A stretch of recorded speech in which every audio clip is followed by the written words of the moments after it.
Sous le soleil du Dauphiné, les amis, soleil d'hiver.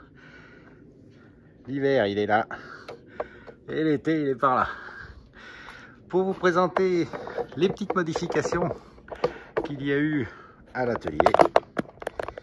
Vous le savez, début novembre, les expéditions à la boutique étaient perturbées tout simplement parce qu'on faisait des petits travaux d'aménagement. Et bon, c'était difficile de faire les deux à la fois, mais là c'est fini. Donc tout est redevenu normal. Pour vous présenter un petit peu ce qu'on a fait pour pouvoir améliorer un petit peu le travail à l'atelier et puis aussi pour permettre d'autres choses, je vous dirai à la fin.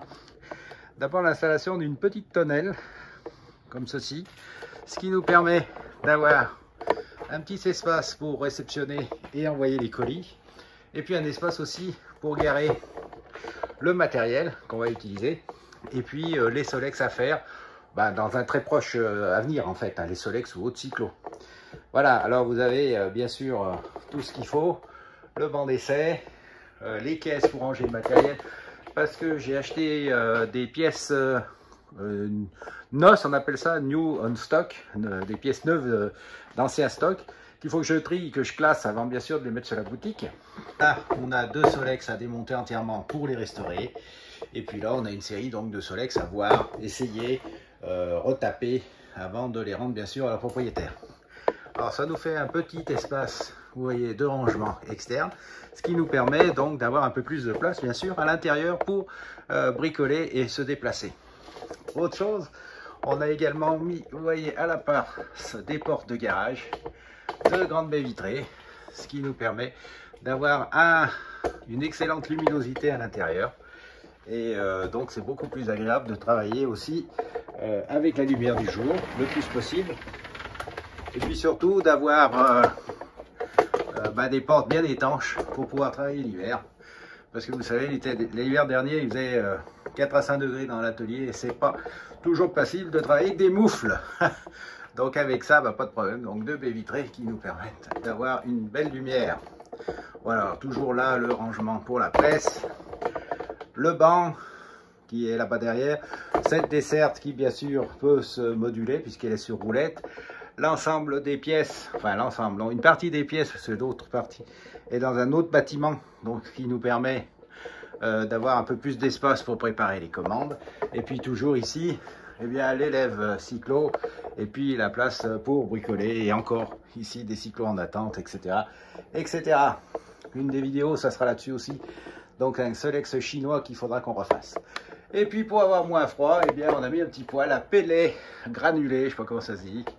Voilà, ce qui nous permettra d'avoir un feu continu pour pouvoir travailler dans des bonnes conditions. Reste encore un peu à aménager ce coin-là, alors qui est un coin bureau fourre-tout, où on fait de l'électronique, les condos, les machins comme ça. Et puis là, c'est un ensemble de documentation ancienne que j'ai pu récupérer au fil des années. Et là aussi, je ferai une petite vidéo là-dessus, parce que ça va également vous concerner. Voilà, alors pourquoi ces aménagements? C'est bien sûr, dans un premier temps, des LED au plafond aussi. Si vous voyez, ça permet d'économiser un peu et de mieux éclairer l'atelier plutôt que les vieux néons qui étaient un petit peu faiblichons. Alors pourquoi ces aménagements? D'abord, pour pouvoir travailler de façon plus fonctionnelle et pour pouvoir aussi être dans un meilleur confort, comme je vous l'ai dit cet hiver. Donc ça, c'est un premier point.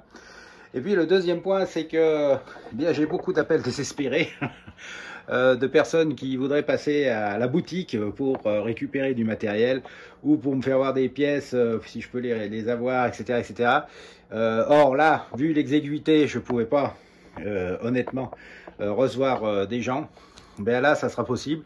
Avec ce petit sas à l'entrée, on a un peu plus d'espace pour pouvoir accepter des gens et puis leur donner leurs commandes, etc.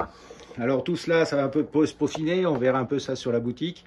La première chose, si vous voulez des pièces, c'est de les commander sur la boutique et puis d'opter pour le retrait à l'atelier.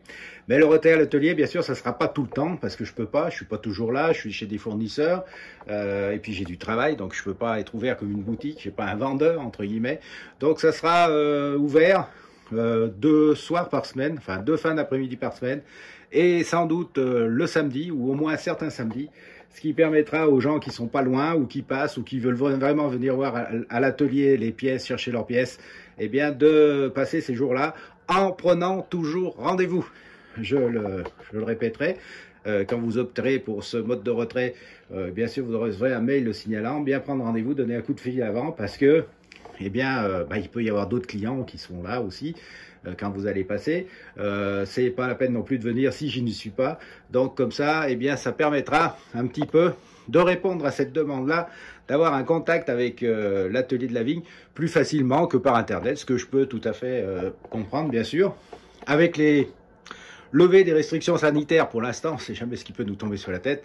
Cette chose, c'est rendu possible, j'allais dire. Donc, eh bien, si ça vous intéresse, bien sûr, eh bien, ça sera possible. Alors, bien sûr, je répète bien sûr, rendez-vous. Je ne pourrai pas recevoir tout le monde pour faire, bien sûr, du conseil online ou en direct gratuit. Hein. Ça, c'est pas possible. Mais en tout cas, ça permettra d'avoir un lien entre l'atelier, la boutique, et puis certains clients qui pourront éventuellement passer. Alors bien sûr, il y a des clients qui passaient déjà, puisque bien sûr, ils m'apportent leur cyclo et compagnie. Donc là, bien sûr, vous l'avez compris, c'est plus consacré aux problèmes spécifiques de pièces ou de vente de pièces.